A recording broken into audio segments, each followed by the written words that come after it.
Assalamualaikum warahmatullahi wabarakatuh. Hari ini kita akan sampaikan informasi terkini dari BKN, di mana BKN sudah pun meluncurkan aplikasi baru bagi ASN baik PNS dan P3K.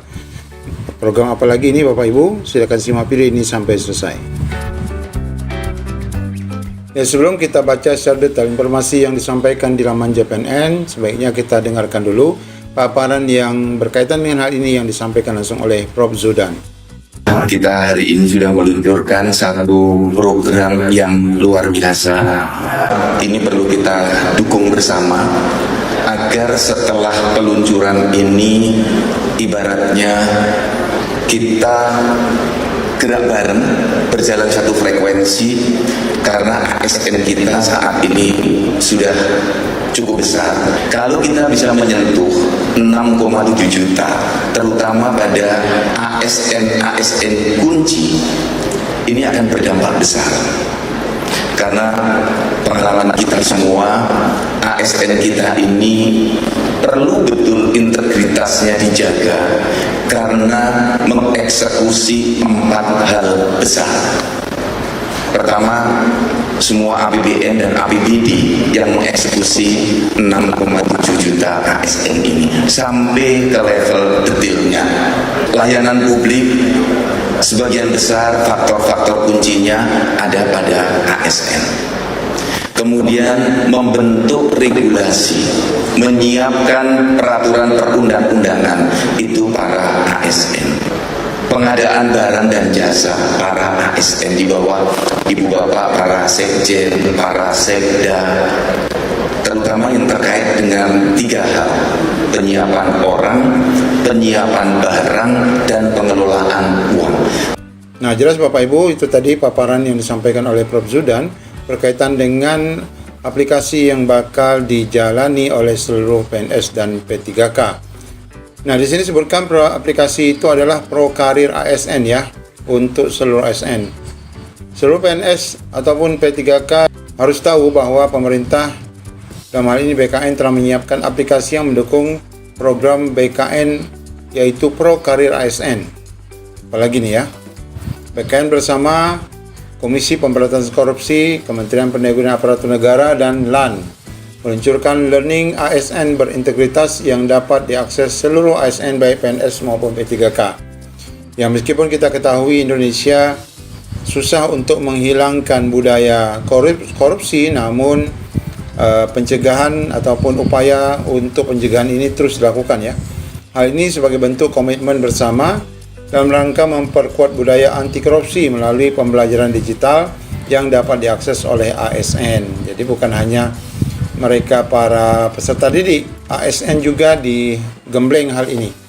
Peluncuran sistem pendidikan integrasi bagi ASN ini sekaligus akan mendukung program BKN Pro Karir ASN terbaru, yakni pendampingan kepada 643 instansi pemerintah. Ya, kalau kita lihat dari aplikasi yang sudah tersedia selama ini, yaitu ASN digital, nah kita dapat prediksi barangkali nanti karir ataupun Pro Karir ASN itu akan dipasangkan di sini ya. Setelah kita melakukan login, maka menu itu akan ditambahkan. Nah, Kepala BKN Prof. Zudan mengatakan program pendampingan instansi akan mencakup 8 aspek manajemen ASN, termasuk pengembangan kompetensi, budaya kerja, penguatan citra institusi, dan tidak dapat dipisahkan adalah ASN, PNS maupun P3K sebagai pelaksana tugas pemerintah. Sistem e-learning ASN berintegritas ini akan diintegrasikan dengan platform ASN digital, benar ya, sebagai sistem berbasis pakai BKN bersama seluruh instansi dan pengelolaan manajemen ASN. Jadi jelas Bapak Ibu nanti akan digabungkan dengan ASN digital ya. Disebutkan dalam upaya mendukung learning ASN berintegritas sebagai sistem pembelajaran berkelanjutan, Prof. Zudan menekankan bahwa penguatan integritas ASN merupakan fondasi utama dalam mewujudkan tata kelola pemerintahan yang profesional. Dengan jumlah PNS P3K mencapai 6,7 juta, dia mengatakan bahwa pembangunan budaya integritas akan memberikan dampak besar terhadap kualitas penyelenggaraan pendidikan pemerintahan. Nah, ini kita ikuti saja Bapak Ibu bagi rekan-rekan ASN agar dapat memahami dengan jelas ya nanti apa sih tahapan-tahapan yang harus kita lakukan. Nanti kita akan update kembali informasi berkaitan dengan ini. Demikian, Assalamualaikum warahmatullahi wabarakatuh. Kalau tidak membuat ASN semakin bahagia, masyarakat semakin bahagia, kita harus mengurai kembali sampai di titik mana reformasi kita, reformasi birokrasi kita. Karena semangatnya, ketika kita mereform, perlindungan harus semakin tebal, kemudahan harus semakin terasa, dan kalau rakyat ditanya, ASN ditanya, dia harus semakin senang, semakin bahagia. Oleh karena itu, reform yang kita pakai, arah regulasinya harus diubah dari regulasi yang represif menuju regulasi yang respons. Pertama, untuk izin belajar, tugas belajar. Yang kedua, untuk naik sampai ke jenjang fungsional yang paling tinggi, jenjang utama. Apakah karena keterbatasan regulasi, memang regulasinya tidak membolehkan yang guru SD atau perawat, bidan, dokter yang di jenjang kabupaten itu tidak bisa sampai ke utama, termasuk semua jenjang fungsional. Misalnya seperti tadi tidak dapat izin belajar karena belum memenuhi syarat, masih CPNS, atau atasannya tidak mau memberikan izin belajar. ASN kita yang mau belajar S1, S2, S3, kita berikan apresiasi.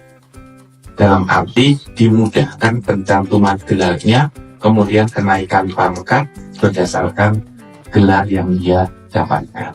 Banyak teman-teman di puskesmas yang saya hadapi ketika jadi PJ Gubernur, dokter, perawat, bidan, itu nggak bisa naik jenjang yang lebih tinggi kalau nggak pindah ke rumah sakit kabupaten. Nah, di rumah sakit kabupaten itu dokternya sudah penuh, perawatnya penuh, bidannya penuh. Jadi yang di puskesmas itu kalau nggak salah hanya bisa sampai muda atau madya, atau yang di kabupaten sampai madya.